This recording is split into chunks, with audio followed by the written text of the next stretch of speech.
The rain poured down on the dark Chicago streets as Alexandria Okafor's Louboutin heels clicked against the wet pavement.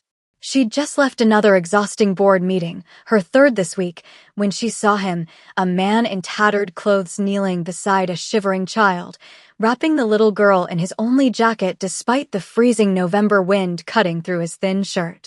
The child's mother wept grateful tears as the beggar smiled, his face partially hidden under a worn baseball cap. Something about the gentle strength in his movements made Alexandria stop. She didn't know it yet, but that man, Kong Daejung, the one person Chicago's underworld feared most, would soon become her husband. And the lie she was about to ask him to tell would unravel secrets that could destroy them both, or bind them forever. If you love intense romance, powerful women, and secrets that could shatter everything, you're in the right place. Hit that subscribe button and ring the bell so you don't miss a single moment of Alexandria and Daejung's dangerous love story. Drop a comment telling me, would you hire a stranger to solve your problems? Now, let's dive into this wild ride. Alexandria Okafor hadn't built Okafor Luxury Automotive from the ground up by being timid. At 32, she was the youngest Black woman CEO in the luxury car industry, a force of nature in Hermes scarves and custom suits. Her father had started the company in their garage in Bronzeville, and she'd transformed it into a $100 million empire. But right now, standing outside a soup kitchen on South State Street, watching the beggar who'd given away his jacket disappear into the night, Alexandria felt desperate in a way no boardroom battle had ever made her feel. Her phone buzzed. Another text from her mother. Alexandria, your Aunt Gozi is asking about your boyfriend again. You promised you'd bring him to the anniversary gala. Don't embarrass me in front of the entire Nigerian community. Your father's legacy deserves better than a daughter who can't even maintain a relationship. Alexandria's jaw clenched. The gala. Her parents' 40th wedding anniversary celebration at the Drake Hotel. 300 guests. Every successful Nigerian family in Chicago would attend. Every auntie would ask why brilliant, beautiful Alexandria was still single. Every uncle would suggest their nephew. And her ex, Chike, the man who'd stolen her designs and started a competing company, would be there with his new fiancé, ready to gloat. She'd lied 3 months ago, invented a boyfriend to get her family off her back. He's traveling for work, she'd said. You'll meet him at the gala. Now the gala was in 2 days, and she had no one. Alexandria made decisions quickly. It was her superpower. And as she watched the beggar return to his spot under the bridge, sitting down on a piece of cardboard with an ease that spoke of practice, she made another one. She walked toward him, her designer coat drawing stares from the others huddled in the shadows. Excuse me, she said. The man looked up, and for the first time, Alexandria saw his face clearly. Her breath caught. Beneath the grime and overgrown hair, he was stunning. Sharp cheekbones, intense dark eyes that seemed to look straight through her, and a mouth that curved with subtle amusement as he took in her expensive clothes. If you're here to save my soul, I'm afraid it's a lost cause, he said in lightly accented English. Korean, she guessed. I'm here to offer you a job. Alexandria crossed her arms. $10,000 for 2 days of work. His eyebrow arched. I don't do anything illegal. It's not illegal. I need you to pretend to be my boyfriend at a family event. For a long moment, he just stared at her. Then, to her surprise, he laughed, a rich, genuine sound that transformed his entire face. You want to hire a beggar to play your boyfriend? That's either very desperate or very stupid. It's practical, Alexandria shot back. My family is pressuring me. I told them I was seeing someone. The event is this Saturday. You show up, play the part, and leave with enough money to change your situation. Daejung studied her with those intense eyes. Alexandria felt exposed, like he could see every insecurity she'd ever buried under designer labels and quarterly profits. What's the catch? He finally asked. No catch. You clean up, wear the suit I provide, smile at my relatives, and pretend to be smitten with me for 6 hours. Can you do that? Smitten. His mouth quirked. That's your requirement? Believably smitten. My family is perceptive. Daejung stood, and Alexandria realized he was tall, several inches over 6 feet. Even in his ragged condition, he moved with a controlled grace that reminded her of the dancers she'd seen at the Joffrey Ballet. Why me? He asked. There are apps for this. Services. Why a random homeless man? Alexandria hadn't expected the question to sting, but it did. Why him? Because something about the way he'd given his jacket to that child made her think he understood sacrifice. Because the intelligence in his eyes suggested he could pull this off. Because she was running out of time and options. Because you don't know my world, she said honestly. You won't have expectations or try to leverage this into something more. It's a clean transaction. Nothing is ever clean, Dae-young said softly. But I'll do it. On one condition. Name it. 15,000. And you donate another 5 to the shelter on Wabash. Alexandria blinked. He was negotiating. And demanding charity. Done. They shook hands. His grip was firm, his palm calloused. For just a second, she felt a strange electricity where their skin touched, but she dismissed it. This was business. Nothing more. Meet me here tomorrow at 9 a.m., Alexandria said, handing him a business card. Don't be late. As she walked back to her waiting car, she didn't see the way Dae-young stared at her card, a shadow passing over his face. Nor did she see the black SUV that pulled up moments later, or the way the beggar climbed into the back seat where a man in an expensive suit waited. Boss, the man said in Korean. The Hwang family is getting aggressive. They've made 3 more moves into our territory this week. Dae-young, known in certain circles as the ghost of Chicago, the invisible hand that controlled half the city's underground economy, pulled off his dirty baseball cap and ran a hand through his hair. Let them think they're winning, Taemin. Did you trace the shipment? Yes. It's exactly as you suspected. They're using the automotive shipments to move product. Dae-young's eyes narrowed. Automotive. Which company? We're still investigating, but... Taemin hesitated. One of the suppliers is Okafor Luxury Automotive. Dae-young looked down at the business card in his hand. Alexandria Okafor, CEO. The universe had a twisted sense of humor. Increase surveillance, he ordered. But quietly. I don't want anyone knowing we're looking. And the woman? The CEO. Dae-young thought of Alexandria's fierce eyes, her straightforward proposition, the way she'd walked through the homeless encampment without fear. She's either innocent or the best actress I've ever seen, he said. I'm going to find out which. This fake relationship had just become very, very real. The next morning, Alexandria arrived at the agreed meeting spot with her assistant, Jordan, and a garment bag containing a custom Tom Ford suit. Dae-young was already there, waiting. In the daylight, even dirty and disheveled, his presence was magnetic. Several people gave him a wide berth, as if sensing something dangerous beneath the homeless disguise.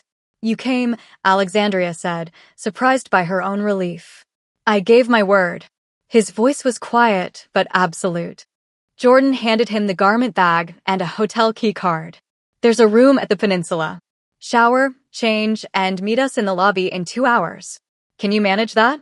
Something flickered in Dae-young's eyes, amusement? Irritation? But he simply nodded. 2 hours later, Alexandria sat in the peninsula's lobby, checking emails and trying not to think about how insane this plan was. What if he stole the suit? What if he didn't show? What if? Is this acceptable? She looked up and her phone nearly slipped from her hands.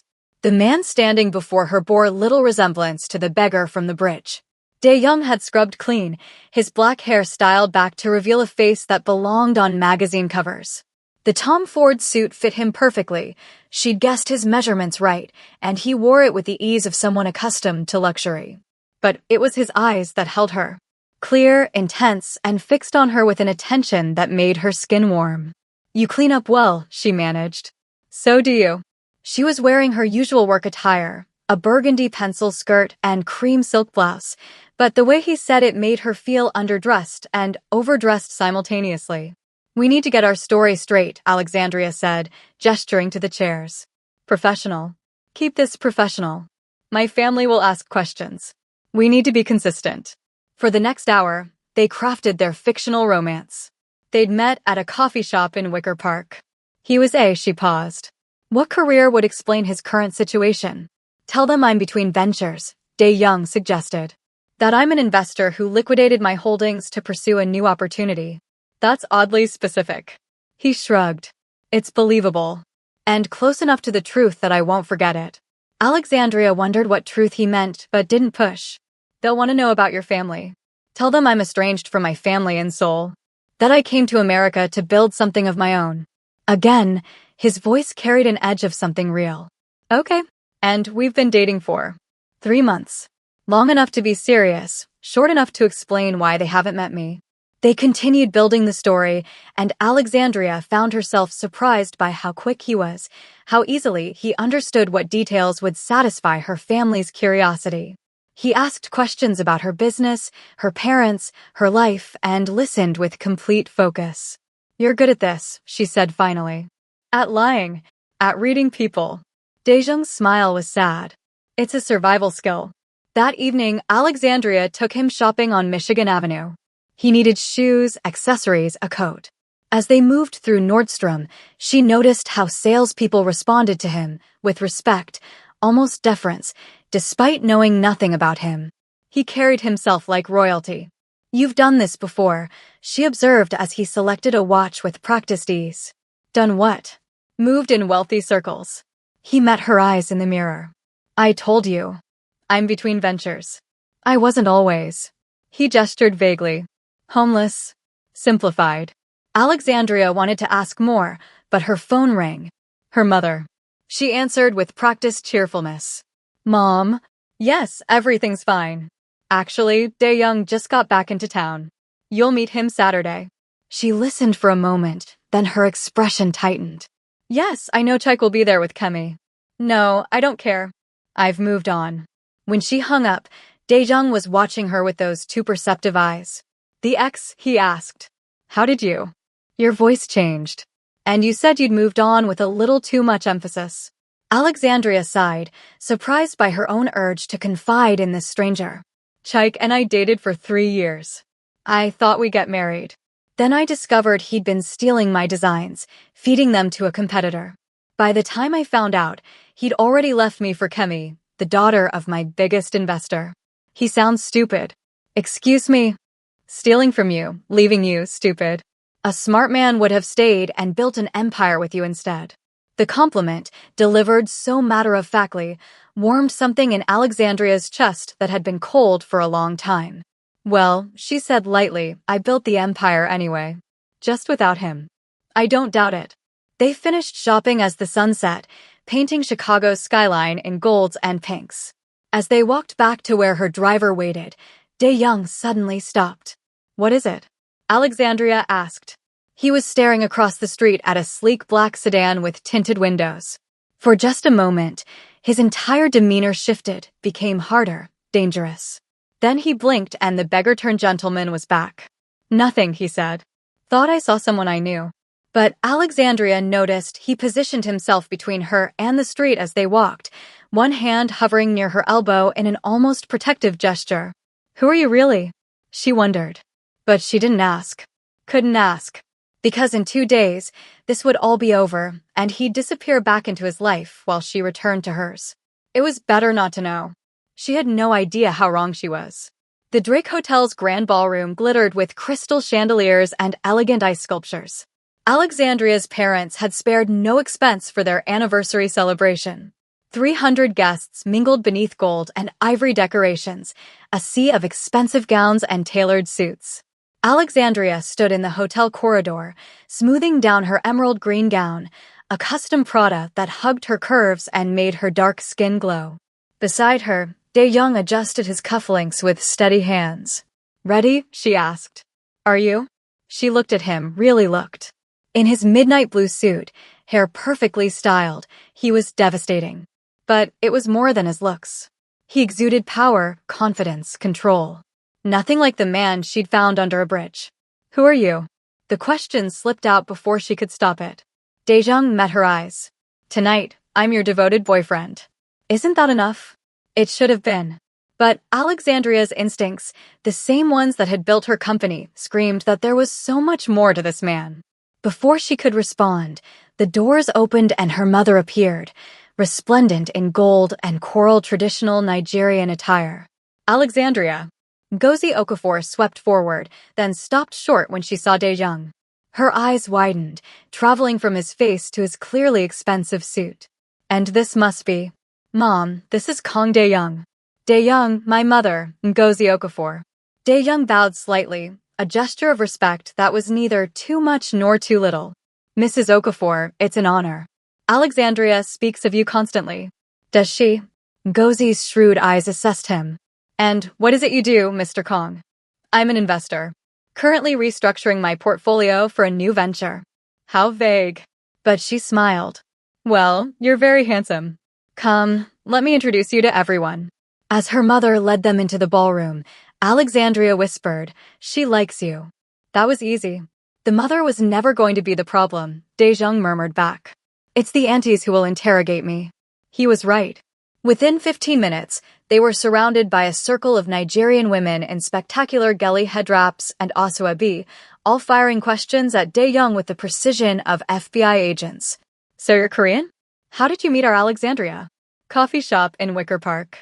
She was arguing with someone on the phone about engine specifications, and I was fascinated. You understand cars? I understand passion. And your niece is very passionate about her work. The aunties tittered. Alexandria fought a smile. What are your intentions toward our girl? Dae-jung's hand found Alexandria's, his fingers intertwining with hers. The gesture felt natural, easy, and sent electricity up her arm. My intentions, he said quietly, are to support her in every way she'll let me. Alexandria is extraordinary. I'm just trying to keep up. The sincerity in his voice made Alexandria's breath catch. He's acting, she reminded herself. But it felt so real. Well, Aunt Gozi declared, he's much better than that Chaik. That boy had no substance. As if summoned by his name, Chaik appeared with Kemi on his arm. He was handsome in that conventional way, tall, broad-shouldered, with the easy smile of someone who'd never truly struggled. Kemi was model-thin and draped in diamonds. Alexandria, Chaik said with false warmth. Good to see you. Chaik. Kemi. Alexandria's voice was cool. Chaik's eyes slid to Dae-jung, and something flickered across his face, surprise, then assessment, then barely concealed jealousy. And who's this? Kang Dae-jung, Dae-jung said, not offering his hand. Alexandria's boyfriend. Really? Chaik's smile turned sharp. Funny, I've never heard her mention you. Well, you've been gone for over a year, Alexandria said sweetly. A lot has changed. Clearly. Chaik looked Dae-jung up and down. What do you do, Kang? I invest. In what? Opportunities. The vagueness clearly frustrated Chaik. You know, Alexandria, I'm surprised you'd date someone without a stable career. That's not usually your style. Before Alexandria could respond, Dae-jung stepped closer to her, his arm sliding around her waist in a possessive gesture that made her pulse race. Alexandria's style, he said quietly, is none of your concern anymore. Is it? The threat beneath the polite words was unmistakable. Chaik's smile faltered. Of course not. I was just leaving, Dae-jung finished. I believe they're about to start dinner. Dismissed, Chaik had no choice but to retreat with Kemi, who looked back at Dae-jung with obvious interest. Once they were gone, Alexandria exhaled. That was, thank you. He's an idiot, Dae-jung said flatly. And a coward. Real men don't steal. They build. Speaking from experience? His eyes met hers, suddenly intense. Always. Dinner was an elaborate affair, jollof rice, egusi soup, pepper soup, alongside American classics. Alexandria's father, Obi Okafor, held court at the head table, telling stories of his journey from Nigeria to Chicago, building his little automotive shop into something more. Dae-jung listened intently, asking intelligent questions that made Obi beam with pleasure. You understand business, Obi said approvingly. Not like that last one. What was his name? We don't mention him, Daddy, Alexandria said quickly. Good riddance. This one has a brain. Obi leaned toward Dae-jung. Tell me, what do you think of the luxury automotive market right now? What followed was a 40-minute conversation about market trends, manufacturing costs, and emerging technologies that left Alexandria's head spinning. Dae-jung spoke with the authority of someone who'd studied the industry extensively or worked in it. How do you know all this? She whispered when her father was distracted by another guest. I read, Dae-jung said simply. But there was something evasive in his tone. After dinner, there was dancing. Traditional Nigerian music filled the ballroom, and Alexandria's relatives pulled them onto the floor. Dae-jung moved with surprising rhythm, learning the steps quickly, laughing when he got them wrong. Alexandria found herself genuinely enjoying herself. He was charming, attentive, and made her feel like the only woman in the room despite being surrounded by hundreds. When the music shifted to something slow, he pulled her close, one hand on her waist, the other cradling her fingers. "You're a good actress," he murmured. "What do you mean?" "You almost look like you actually like me." "Maybe I do," she admitted. "You're not what I expected." "What did you expect?" "Someone more desperate. Someone grateful for the money." His laugh was low, intimate. "Oh, I'm grateful. Just not for the reasons you think." "What does that mean?" But before he could answer, the lights suddenly went out. The ballroom plunged into darkness. Screams erupted. Alexandria felt Daejung's grip on her tighten, pulling her against his chest in one swift movement. "Stay close to me," he breathed in her ear. "Don't move." His voice had completely changed to harder, commanding. This wasn't the polite boyfriend or the humble beggar. This was someone else entirely. Emergency lights flickered on, casting eerie shadows. Someone shouted about the fire exit. People began pushing toward the doors in confusion. And then Alexandria saw them, 3 men in dark suits moving purposefully through the crowd. Not panicking like everyone else. Searching. Dae-young saw them too. His body went rigid. "We need to go," he said urgently. "Now." "What? Why? What's happening?" "Trust me, Alexandria. Please." She looked up at his face and saw something that made her decision instant: fear. Not for himself, but for her. "This way," she said, grabbing his hand and pulling him toward the kitchen entrance. Years of events at this hotel meant she knew every exit. They slipped through the service corridors as chaos erupted behind them. Alexandria's heart pounded. She heard shouting in a language she didn't recognize, Korean maybe? "Keep moving," Dae-young urged. They burst out into the cold night air of the back alley just as a black SUV screeched to a halt in front of them. Alexandria's scream died in her throat as the door opened and a man in a suit stepped out. "Boss," the man said in Korean. "We need to go. They found you." "Boss?" Dae-young responded in rapid Korean, then turned to Alexandria. His face was anguished. "I can explain," he started. "Explain what? Who are these people? What's happening?" "Boss, we don't have time," the man pressed. Dae-young made a decision. "Get in the car, Alexandria." "What?" "No. They're looking for me, which means anyone with me is in danger. I can protect you, but you need to get in the car right now." More shouts from inside the hotel. The men in suits were getting closer. Alexandria looked at Daejung, really looked at him. At the authority in his stance, the way the other man called him boss, the expensive SUV that had appeared out of nowhere. Every instinct screamed danger. But underneath that, something else whispered, "Trust him." She got in the car. "Okay, can we just pause for a second?" Who is Daejung really, and what has Alexandria just gotten herself into? If you're as hooked as I am, make sure you're subscribed because this story is about to get wild. Drop a comment, Team Runaway or Team Trust Him. Now, let's see what happens next. The SUV raced through Chicago's streets, taking turns so sharp that Alexandria had to grip the handle to stay upright. Dae-young sat beside her, speaking rapid-fire Korean into his phone while the driver navigated with professional precision. When he finally hung up, Alexandria turned to face him. "Start talking," she demanded. "Right now." Dae-young looked at her, and she saw him weighing his options. Finally, he sighed. "My name is Kong Dae-young." That part was true. What wasn't true was the homeless part. "Obviously. I'm the head of the Kong family. We control significant portions of Chicago's underground economy, gambling, loans, protection services, and legitimate businesses used to clean the money. My father built the organization from nothing when he came from Seoul 30 years ago.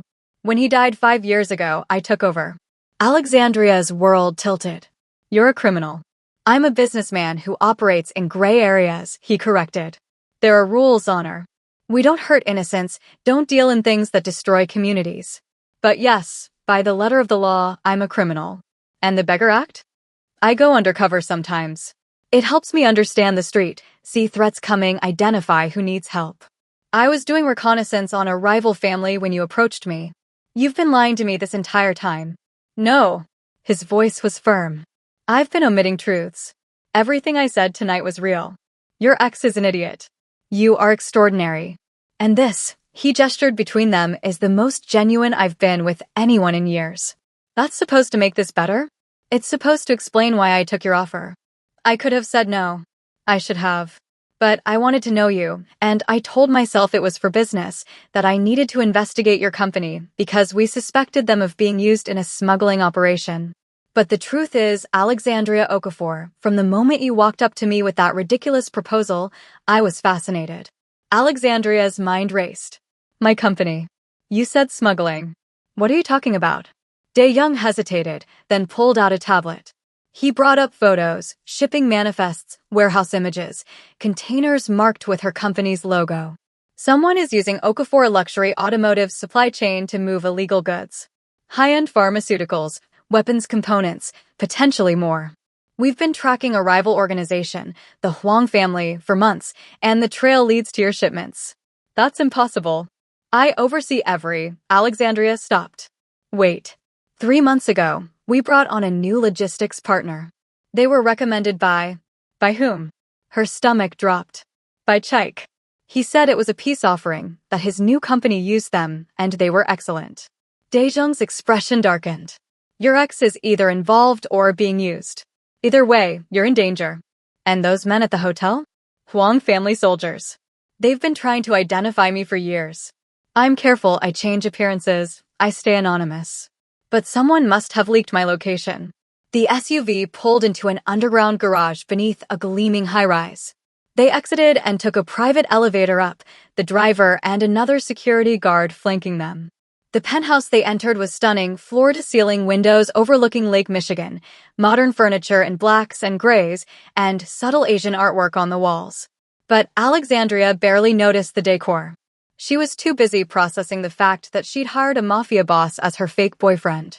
I need to think, she said, pulling away from Dae-jung's steadying hand. This is insane. You're a criminal. My company's being used for smuggling. Men with guns crashed my parents' anniversary party. We don't know if they had guns. Don't, she snapped. Don't minimize this.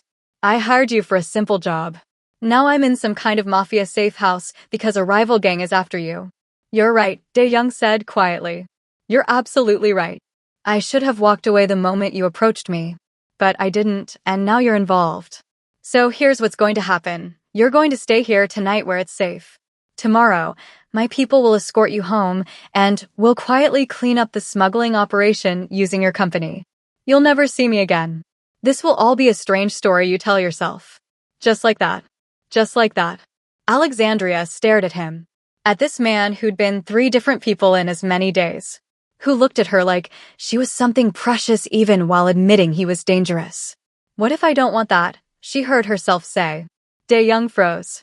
What? What if I want to understand? What if I want to fix this myself? She stepped toward him. That's my company, my father's legacy. I'm not hiding in a penthouse while you quietly clean things up. I'm going to find out who's using my business for crime, and I'm going to end it. Alexandria, these aren't boardroom competitors. These are people who hurt others for a living. Then I'll need someone who understands their world. She lifted her chin. I'll need you. For a long moment, Dae-young just looked at her. Then he laughed, that same genuine laugh from the bridge, full of surprise and admiration. You're either the bravest woman I've ever met, or the most reckless. Can't I be both? His smile faded into something more serious. He crossed to her, stopping close enough that she could see the flecks of gold in his dark eyes. If you do this, there's no going back. You'll see things, learn things about how this city really works. It will change you. I'm already changed, Alexandria said. The moment I got in that car, my old life ended. So we might as well make it count. Dae-young reached out slowly, giving her time to pull away, and cupped her face in his hands. His touch was gentle, reverent. I should send you away, he murmured. Every smart instinct I have says to get you out of this. What do your other instincts say? That you're mine to protect. That I'd burn this entire city down before I let anyone hurt you. That I've been pretending for so long I'd forgotten what real felt like until you. Alexandria's breath caught. Dae-young. Stay tonight, he said. Not because you have to. Because you want to. Tomorrow, if you still want to fight this fight, we'll do it together. But tonight, let me keep you safe. She should say no. Should demand he take her home. should run from this dangerous, impossible situation. Instead, she nodded. Alexandria woke to sunlight streaming through floor-to-ceiling windows and the smell of coffee. For a moment, she didn't remember where she was. Then it all came flooding back, the gala, the escape, Daejeong's revelations. She was in a Mafia boss's guest room. She'd slept in the clothes Daejeong's people had brought from her apartment, pajamas that someone had somehow retrieved from her bedroom without her keys. The efficiency was both impressive and terrifying. When she emerged, Daejeong was in the kitchen, cooking. He'd traded his suit for dark jeans and a simple black t-shirt that showcased a lean, muscled frame. His hair was slightly messy, and for the first time, he looked his age, mid-30s, she guessed. "You cook," she said. He glanced up and smiled. "Surprised? Everything about you surprises me." "Good. I'd hate to be predictable." He plated what looked like a Korean breakfast: rice, soup, several small dishes. "Sit. We have a lot to discuss." Over breakfast, Daejeong laid out what his people had discovered. The logistics company Chaik recommended, Hanseol Shipping, was a Hwang family front. They'd been using Okafor Luxury Automotive's legitimate shipments to hide illegal goods, routing them through her warehouses without her knowledge. They needed a clean company, Daejeong explained. "Yours has an impeccable reputation, minimal inspection issues, and routes that go exactly where they need. You were the perfect cover." But why would Chaik help them? What's in it for him? Money, probably. Or they have leverage. "We're still investigating." Alexandria pushed rice around her plate, thinking. "My quarterly audit is in 2 weeks. If illegal goods are in my warehouses and the auditors find them, your company is destroyed, you potentially face charges, and the Hwang family moves on to another patsy." Daejeong's expression was grim. "Which is why we need to move now." "What's your plan?" "My plan is to handle it quietly." "Your plan, I suspect, is more complicated." Alexandria met his eyes. "I want evidence. Not just of the smuggling, but of who knew, who helped, and who's been lying to me. Then I want to destroy them legally and publicly." "Revenge. Justice," she corrected. "There's a difference." Daejeong studied her for a long moment. "All right. We do this your way. But we do it together, and you follow my lead when it comes to safety." "Agreed." "Agreed." Over the next week, Alexandria got an education in Daejeong's world. She learned that he owned dozens of legitimate businesses, restaurants, real estate, a private security firm. The illegal operations were almost secondary, an inheritance from his father that he was slowly transforming. "I'm not my father," he told her one evening as they reviewed shipping manifests in his office. He believed power came from fear. "I believe it comes from respect and strategy." She met his inner circle, Taemin, his second-in-command, a serious man in his 40s who treated Daejeong with absolute loyalty. Jiwoo, a brilliant woman who handled their tech and information gathering. Marcus, a former Marine who ran their security operations. They all treated Alexandria with cautious respect, clearly unsure what to make of the CEO their boss had brought into their world. "He's never done this before," Jiwoo told her during a late-night coffee break. "Brought someone into the operation, I mean. Daejeong keeps his personal life and business separate." "You must be special." "I'm a complication," Alexandria said. "Maybe. But he looks at you like you're worth every complication." Alexandria didn't know what to do with that. She and Daejeong fell into a routine. Days, she ran her company, acting normal while quietly investigating with Jiwoo's help. Nights, she came to the penthouse, it was safer, Daejeong insisted, and they worked on building their case. Somewhere in that week, the lines blurred. It was the small things. The way Daejeong always had her favorite tea ready. How he'd drape his jacket over her shoulders when she worked late and got cold. The brush of his hand against hers when passing documents. The way his eyes followed her across a room. And it wasn't one-sided. Alexandria found herself noticing everything about him. The intensity when he strategized. The gentleness when he spoke to his housekeeper in Korean. The rare, genuine smile that transformed his serious face. One night, working late in his office, she finally asked the question that had been bothering her. "Why were you really on the streets?" The truth this time. Daejeong looked up from his laptop. "I told you. Reconnaissance." "For 3 months?" "Jiwoo mentioned you've been doing these disappearances for years." That's not just reconnaissance. He was quiet for a long time. Then, my father was a hard man. He built this organization with blood and fear. When he died and I took over, a lot of people expected me to be the same. Ruthless. Cruel. But you're not. I try not to be. But this world, it's easy to lose yourself. To forget that the people affected by your decisions are real, have lives, feel pain. So sometimes, I strip away everything, the power, the money, the name, and I live as someone with nothing. It reminds me what matters. Keeps me human. Alexandria's heart ached. That's the loneliest thing I've ever heard. Maybe, but it's necessary. She stood and crossed to where he sat. Without overthinking it, she wrapped her arms around him from behind, resting her cheek against his shoulder. You're not alone anymore, she said softly. You know that, right? Daejeong's hand came up to cover hers. Alexandria. I know this started as a transaction. I know it's complicated and probably stupid. But somewhere in this insane week, you became real to me. Not the beggar, not the CEO, not the mafia boss. Just Daejeong. He turned in her embrace, his hands framing her face. You scare me, he admitted. I've faced down rivals, negotiated with dangerous people, rebuilt an entire organization. But you make me want things I have no right to want. Like what? Like a normal life. Like mornings and coffee and someone who knows all my terrible secrets and stays anyway. Like you. Alexandria's pulse hammered.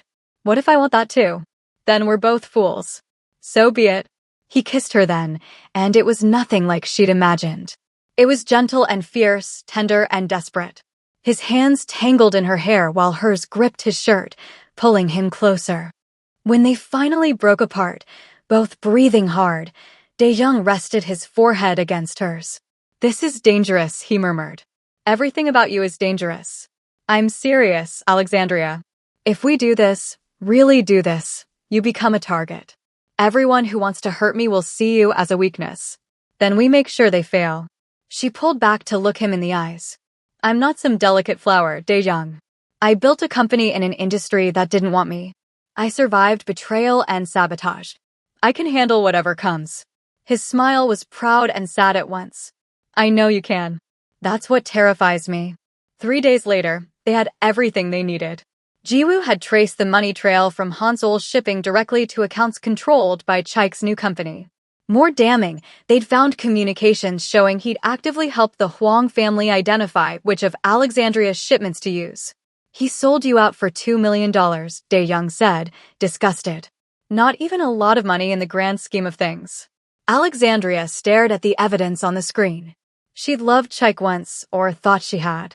Seeing proof of his betrayal should have hurt more. Instead, she just felt cold rage. We need to get him on record, she said. Admitting it. Otherwise, he'll claim the documents are forged. I can arrange that, Taemin said. We wire you up, you meet with him, get him talking. No, Daejeong said immediately. Too dangerous. I'll have a full security team. I said no. Daejeong's voice was absolute. We find another way. Alexandria touched his arm.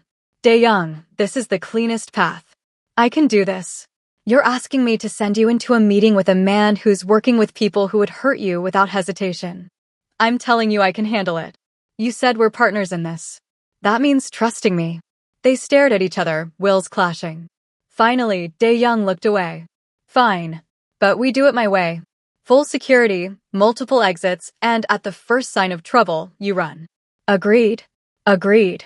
2 days later, Alexandria sat in a cafe in the Loop, a wire taped to her skin beneath her blouse. Daejeong was in a van 2 blocks away, listening to every word. Taemin and Marcus were positioned at nearby tables. When Chaik walked in, Alexandria was struck by how ordinary he looked. Just a man in a suit, smiling like he hadn't destroyed her trust. Alexandria, he said, sliding into the booth across from her. I was surprised you wanted to meet. I wanted to clear the air, she said. I think we left things badly. We did. And I've regretted it. He reached across the table for her hand. She let him take it, stomach churning. I made a mistake, leaving you for Kemi. She's nothing compared to what we had. Really? That's interesting, because I heard you're engaged. Engaged isn't married. His smile was smarmy. And I've been thinking about your new logistics partnership. Console shipping, right? How's that working out? Here we go. Actually, that's one reason I wanted to talk. There have been some irregularities. Shipments that don't match manifests, containers that arrive heavier than they should be. Do you know anything about that? Chaik's expression flickered, just for a moment. Why would I know anything? Because you recommended them. I just wondered if you'd experienced similar issues. No, everything's been smooth on our end. He was lying. She could see it in the way his eyes shifted left. Maybe you should talk to them directly. Maybe I will. Or maybe. She leaned forward. Maybe I should ask why you really recommended them. What did they offer you, Chaik? His face hardened. I don't know what you're implying. I think you do. I think you helped Hansel's shipping, helped the Huang family, use my company for smuggling. I want to know why. You're paranoid. But his hand withdrew from hers. Am I? Because I have evidence. Financial transfers, emails, shipping records. I have everything, Chaik.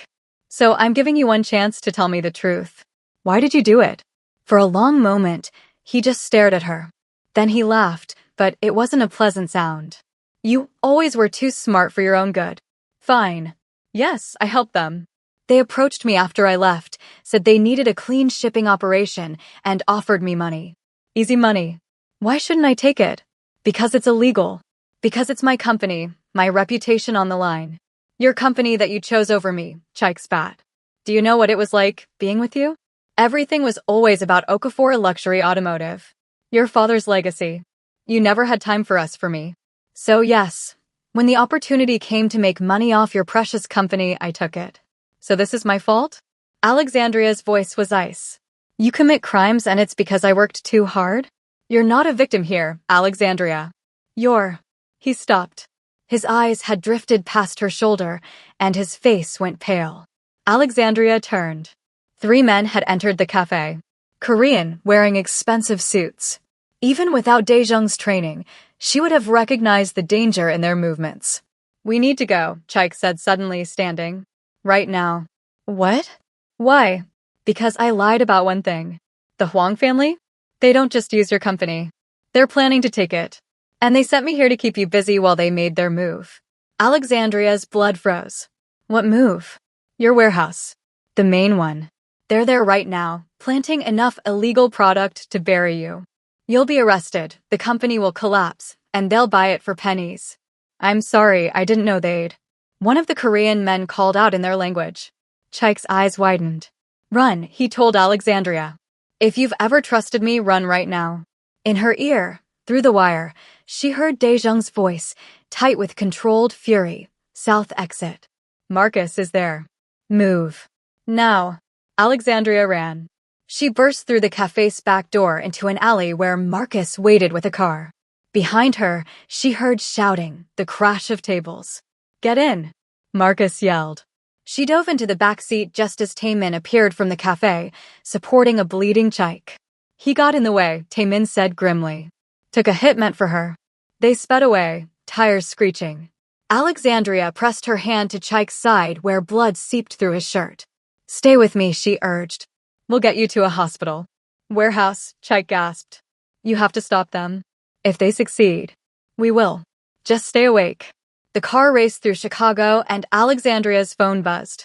Dae-young, are you hurt? His voice was tight. I'm fine. Chaik's injured. We're going to. I know. Marcus is taking you to our doctor. I'm already heading to the warehouse. Dae-young, wait for backup, don't. They threatened you. They're destroying your father's legacy. I'm not waiting. The line went dead. Terror flooded Alexandria. Marcus, change of plans. Take me to the warehouse. Boss said. I don't care what he said. That's my company and he's not facing the Huang family alone. Drive. Now.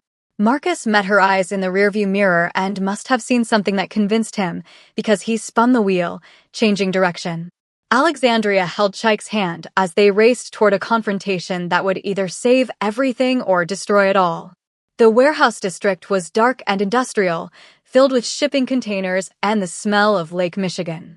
Alexandria's main facility loomed ahead, lights blazing despite the late hour. Stay in the car, Marcus ordered as they pulled up. I'll assess. Alexandria was already out, running toward the building. Behind her, Marcus cursed and followed. Inside, chaos reigned. Shipping containers had been forced open, their contents spilled. Men in dark clothes worked quickly, loading packages into Okafor-branded boxes. And in the center of it all stood two figures, Daejung and a man Alexandria didn't recognize, circling each other like predators. Kong Daejung, the stranger said in accented English. The ghost finally shows his face. Huang Jin-su, Daejung replied. You should have stayed in your territory. There is no territory anymore. Only opportunity. And this company, he gestured around, is a golden opportunity. The company belongs to someone under my protection. You're done here. Huang laughed. Your protection? Since when does the ghost protect anyone but himself? Unless. His eyes sharpened. Unless she's more than just business. Last warning. Leave. Now. Or what? You'll fight all my men? You may be good, Kong, but you're not that good. Daejung smiled, and it was terrifying. Want to test that theory? That's when Alexandria stepped forward. Actually, you're all trespassing. This is private property, and I've already called the police. Every head turned toward her. Alexandria, no, Daejung breathed. Huang's expression turned calculating. So she is important. How interesting. He snapped his fingers and two of his men moved toward her. Daejung moved faster. What happened next was like watching a choreographed dance. Daejung intercepted the first man with a strike to the solar plexus that dropped him instantly. The second he disarmed with a twist of the wrist that Alexandria barely saw, sending the gun skittering across the floor. But there were more men. So many more. Marcus. Alexandria shouted. Her protector was already moving, taking on two men at once with brutal efficiency. More of Daejung's people poured in from other entrances. They'd been waiting, Alexandria realized. This was a trap, but not the kind Huang had expected. In minutes, it was over. Huang's men were subdued, and the man himself stood with Daejung's gun pressed to his temple. You have a choice, Daejung said coldly. Leave Chicago. Tonight. Take your operations and go. Or I end this permanently. You won't kill me, Huang spat. You don't have the stomach for it. Everyone knows the ghost has gone soft. You're right. Daejung lowered the gun. I won't kill you. But I don't have to. He gestured, and Jiwoo appeared with a laptop, turning it to show Huang the screen. The man's face went ashen. That's every illegal operation you run. Every bribe you've paid. Every crime you've committed. All documented, packaged, and ready to send to the FBI, the Chicago PD, and the Korean National Police. You'll be finished in 3 countries. You're bluffing. Try me. Sirens wailed in the distance. Getting closer. The authorities are already coming, Alexandria said, stepping up beside Daejung. But they're coming for the illegal goods you planted in my warehouse. Goods that conveniently have your fingerprints all over them, thanks to Jiwoo's careful documentation. So you can either run now and leave the city, or stay and explain to the police why you're here. Huang's jaw worked. He looked between Daejung and Alexandria, then at his subdued men. This isn't over, he snarled.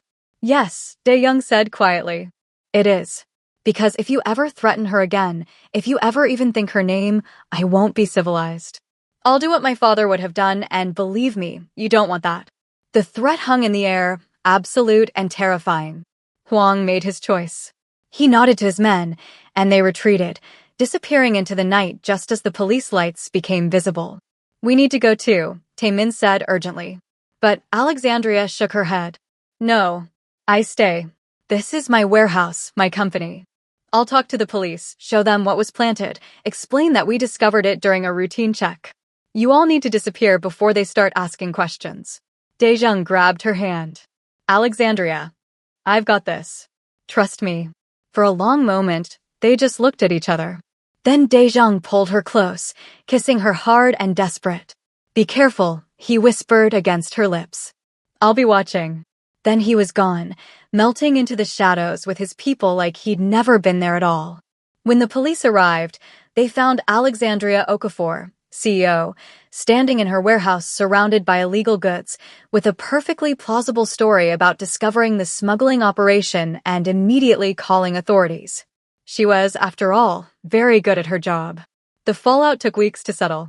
Chaik survived his injuries and, facing overwhelming evidence of his involvement in the smuggling operation, turned state's witness. He gave up everything he knew about Hansol's shipping and the Huang family's operations in exchange for a reduced sentence. Alexandria's company was cleared of wrongdoing. In fact, her proactive discovery and reporting of the smuggling made her a minor celebrity, the CEO who'd protected her father's legacy and helped bust a major criminal operation. The Huang family fled Chicago. Rumor had it they'd returned to Seoul, broken and humiliated. And Alexandria hadn't seen Dae-young in 17 days. Oh, she knew he was watching. She'd catch glimpses of his security team. Find little signs, her favorite tea in her office when she knew she hadn't ordered it, a coat draped over her chair when she worked late. Once, she'd found a note in his handwriting, "Stay safe. Please." But he didn't come to her. "He's protecting you," Ji-woo explained when Alexandria finally cornered her at a coffee shop. "The FBI is investigating the smuggling case. If they connect you to Dae-young, it could ruin everything you've built." "I don't care." "But he does. He cares about you enough to stay away." "That's the stupidest logic I've ever heard." Ji-woo smiled sadly. "It's how he loves. By protecting, even from himself." That night, Alexandria made a decision. She drove to the penthouse. She still had the key code he'd given her. Let herself in. And waited. Dae-young came home just after midnight. He froze when he saw her standing by the windows, silhouetted against the Chicago skyline. "Alexandria." Her name was a prayer and a curse. "You shouldn't be here. Where else would I be? Living your life. Running your company. Being safe. I am safe. The investigation cleared me. The smugglers are gone. Everything is fine. For now. But my world. Stop." She crossed to him. "Just stop. I know your world is dangerous. I know being with you comes with risks. I know all of it, Dae-young. And I'm here anyway." "Why?" His voice broke. "Why would you choose this? Choose me." "Because somewhere between hiring you as a fake boyfriend and watching you face down a rival gang in my warehouse, I fell in love with you. The beggar who gave his coat to a child. The boyfriend who charmed my mother. The boss who protects his people. The man who goes undercover as homeless to remember his humanity. All of you. I'm dangerous. You're also kind. I've done terrible things. You're trying to be better. People will target you because of me. Then we'll face them together." Dae-young stared at her, and she watched the war play out across his face, want and fear, hope and resignation. "I can't give you a normal life," he said finally. "There will always be secrets, always be danger. You deserve better. I deserve to choose. And I choose you. Alexandria. Do you love me?" Silence. Then, "Yes. God help me, yes. Then that's all that matters. We'll figure out the rest." He closed the distance between them in 2 strides, cupping her face in his hands like she was something precious and fragile. "If we do this, we do it right," he said fiercely. "Not fake, not pretend. Real. You and me." "Real," she agreed. "I'll probably drive you crazy. I'm controlling and overprotective, and I'll want to know where you are every moment. I'm stubborn and workaholic, and I'll fight you on everything." Perfect. He smiled, that real smile she loved. "We'll be a disaster. The best kind." He kissed her then, and it felt like coming home and setting sail simultaneously. When they broke apart, Alexandria was breathless. "So what now?" she asked. "Now," Dae-young threaded his fingers through hers. "Now I introduce you to my world properly. Not as someone I'm protecting, but as my partner. There will be people to meet, alliances to navigate, and probably some who'll challenge this. Let them. And your world? Your family, your company." Alexandria thought of her mother, her father, the business she'd built. "They'll adjust. My parents liked you, remember? Even if they learn the whole truth, they'll see what I see, a man trying to build something better. You have more faith than I do. Then I'll have enough for both of us." Over the following months, Alexandria discovered what it meant to live in 2 worlds. By day, she was still Alexandria Okafor, CEO. She rebuilt her supply chain with trusted partners, implemented new security protocols, and launched a new line of electric luxury vehicles that won international acclaim. By night, she learned the intricate politics of Dae-young's organization. She met with the families who'd allied with the Kangs, attended dinners where business was discussed in Korean and English and code. She learned which handshakes meant alliance and which meant warning. And slowly, she helped Dae-young transform his empire. "We don't need the protection rackets," she argued one night over dinner with his inner circle. "You have enough legitimate businesses to clean the money you need. Why maintain operations that hurt small businesses?" "Tradition," Taemin said. "That's how things have always been done." "Then change tradition." She looked at Dae-young. "You said you're not your father. Prove it." He did. Over 6 months, the Kang family quietly exited several illegal operations, investing instead in legitimate businesses. There was pushback, some of the old guard left, some allies questioned the changes. But Dae-young held firm, with Alexandria at his side. "You're making me soft," he told her one night, both of them exhausted from a particularly difficult negotiation. "I'm making you better," she corrected. "There's a difference." The proposal came on a random Tuesday. They were in the penthouse, reviewing contracts, hers for a new manufacturing plant, his for a restaurant acquisition. Domestic and ordinary, except for the armed guards downstairs and the fact that half the documents were in code. "Marry me," Dae-young said suddenly. Alexandria looked up from her laptop. "What?" "Marry me. For real this time, not as a fake boyfriend at a gala. Marry me because I can't imagine my life without you. Because you make me want to be the man you see when you look at me. Because I love you." Her heart hammered. "Dae-young, I know it's complicated. I know I'm asking you to tie yourself to someone with a dangerous past and uncertain future. But I'm also promising to spend every day earning the gift of your love. To protect you, support you, challenge you. To build an empire with you, not just mine or yours, but ours." Alexandria thought of everything they'd been through. The fake relationship that became real. The danger and the drama. The way he'd risked everything to protect her company. The way she'd walked into his world without hesitation. "Yes," she said. His eyes widened. "Yes, yes, I'll marry you. But on one condition. Anything. We do it my way. Big wedding, all our families, your world and mine mixing together. No hiding, no secrets. If we're doing this, we're doing it loud and proud." Dae-young laughed, bright and joyous. "That's the most dangerous thing you've ever suggested." "Good. I'd hate for married life to be boring." He pulled her into his lap, kissing her thoroughly. "Boring is the one thing we'll never be." The wedding planning was, as expected, chaos. Alexandria's mother had opinions about everything: the venue, the flowers, the guest list. Dae-young's people had concerns about security and protocol. And navigating the guest list when half the invitees were legitimate business people and the other half were connected to less legal enterprises required diplomatic skills that made UN negotiations look simple. "We can't seat the Kim family near the police commissioner," Ji-woo said, studying the seating chart with military precision. "Why not?" "They run a restaurant chain," Alexandria said. "And a gambling operation. The commissioner's been trying to prove it for years. So seat them on opposite sides of the room. This isn't that complicated." Dae-young, wisely, stayed out of most planning. His contribution was simple: "I just need you there. Everything else is details." But he did insist on one thing: meeting Alexandria's parents properly, telling them the truth about who he was. "Are you sure?" Alexandria asked. "We could just let them think you're a regular investor. I won't start our marriage with your family believing a lie. They deserve to know who you're choosing." So on a sunny Saturday, they drove to Bronzeville to have dinner with Obi and Gozi Okafor. Alexandria's childhood home was warm and filled with the smell of her mother's cooking. Her father greeted them at the door, pulling Alexandria into a hug before shaking Dae-young's hand. "Good to see you again, young man. You clean up well." "Thank you, sir." Over dinner, jollof rice, plantains, and pepper soup, they made small talk. But Alexandria could see her mother's shrewd eyes assessing, questioning. Finally, over dessert, Ngozi set down her fork. "So, Dae-young, you're an investor, you said?" "Actually, Mrs. Okafor, that's not entirely accurate." Dae-young set down his own fork, meeting her gaze directly. "I came here tonight to tell you the truth about who I am and what I do, because I love your daughter and I won't build our life on deception." Alexandria's father leaned forward, suddenly alert. "I'm the head of the Kang family," Dae-young continued. We're an organization that operates in Chicago's underground economy.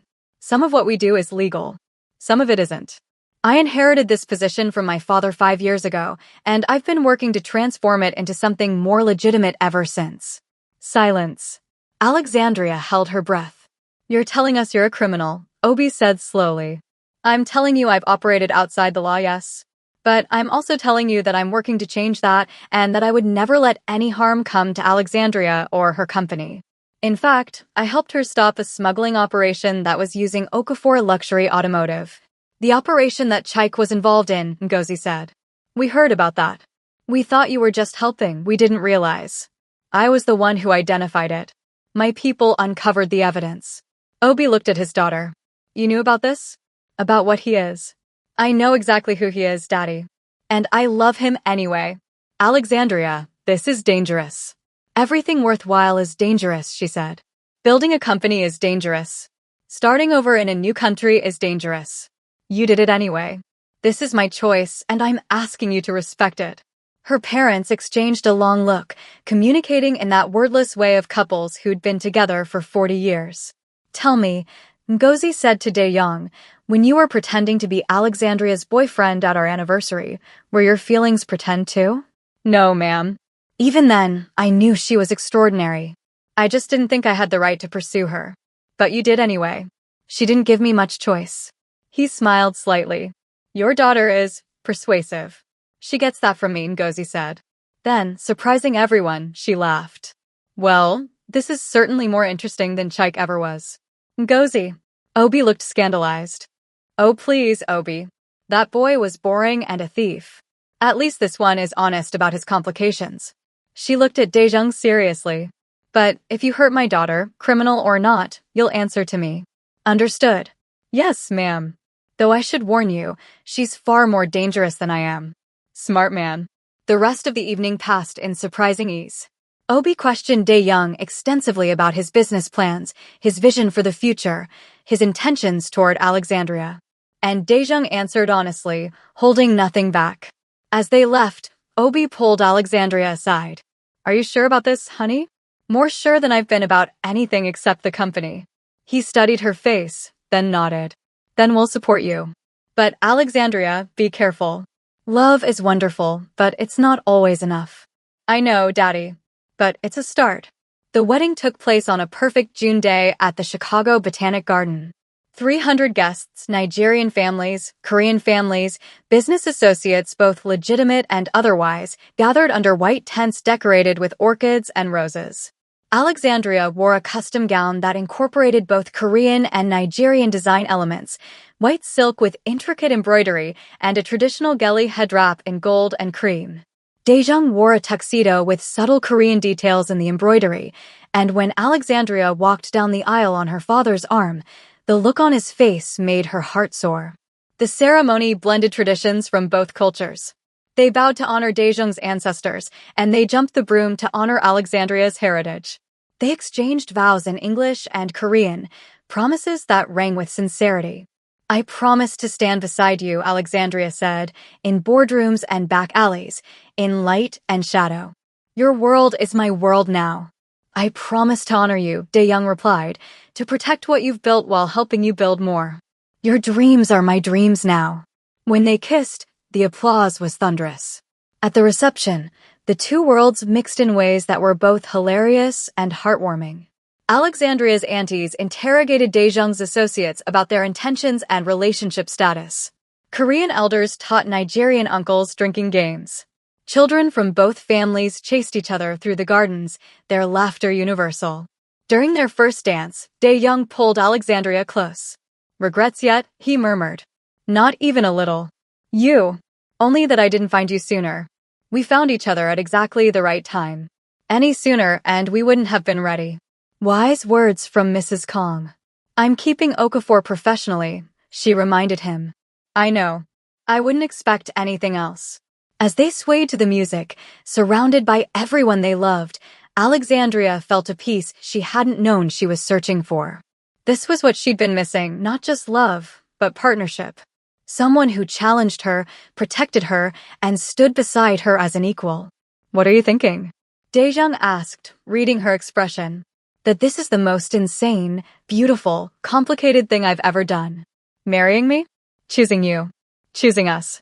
Choosing to build a life that doesn't fit into neat categories or simple explanations. Second thoughts. Not a single one. You're mine now, Kang Dae-young. For better or worse. Usually worse with me. Good. I'd hate for things to be boring. He laughed, spinning her in a move that was both elegant and playful. Boring is the one thing we'll never be. 1 year later, Alexandria stood in front of a wall of windows in the office building she and Daejung had just purchased together. Below, Chicago sprawled in all its messy, beautiful glory. Okafor Luxury Automotive had just landed a contract with a major European distributor. The King family had exited the last of its illegal operations, transforming into a legitimate investment firm. And Alexandria and Daejung's joint venture, a foundation supporting small businesses in underserved communities, had just awarded its first round of grants. You're thinking too loud, Daejung said, coming up behind her and wrapping his arms around her waist. She leaned back against him, savoring his warmth. Just thinking about how far we've come. From a fake relationship to real empire builders. It's quite a journey. Do you miss it? The danger, the underground world. He was quiet for a moment, considering. Sometimes I miss the simplicity of it. The clear rules, the defined roles. But what we're building now is more meaningful. Harder, but better. No regrets. Only one. Alexandria turned in his arms, concerned. What? That I didn't take your proposition more seriously from the start. I wasted time pretending I was only interested in you for business reasons. We found our way here eventually. We did. He kissed her softly. And I'd do it all again, the danger, the chaos, all of it, if it meant ending up here with you. Careful. You're getting soft. Only for you. Alexandria's phone buzzed. She glanced at it and smiled. Your mother wants to know when we're giving her grandchildren. Dae-young groaned. She asked you? She's been hinting at me for months. What did you tell her? That we'd talk about it when we were ready. What do you want to tell her? Alexandria looked out at the city, thinking about the future they were building. A future that was complicated and unconventional, but entirely theirs. Tell her we're working on it, she said finally. But in our own time, our own way. Like everything else. Exactly. As the sun set over Chicago, painting the sky in golds and purples, Alexandria Okafor stood with her husband and thought about the strange journey that had brought them here. A journey that started with a desperate lie, a fake relationship with a beggar who is secretly a king. She'd hired him to solve a problem, and instead, he'd become her solution to everything. Her partner, her love, her equal. What are you smiling about? Dae-young asked. Just thinking about how I hired you for $10,000 and 2 days of work and ended up with a lifetime. Best investment you ever made? Second best, she corrected. The best was choosing to get in that car the night of the gala. That's when everything changed. For me too. They stood together as darkness fell. Two people from different worlds who'd built a third world entirely their own. It wasn't perfect. It wasn't simple. But it was real, and it was theirs. And that was more than enough. It was everything. And that's the end of Alexandria and Daejung's story. From a fake relationship to real love, from separate empires to building something beautiful together. If you love this journey, smash that like button, subscribe for more dramatic romance stories, and comment below. Would you take a chance on someone from a completely different world? What story should I tell next? Thanks for watching, and remember, the best love stories are the ones we choose for ourselves, not the ones others expect from us. See you in the next one.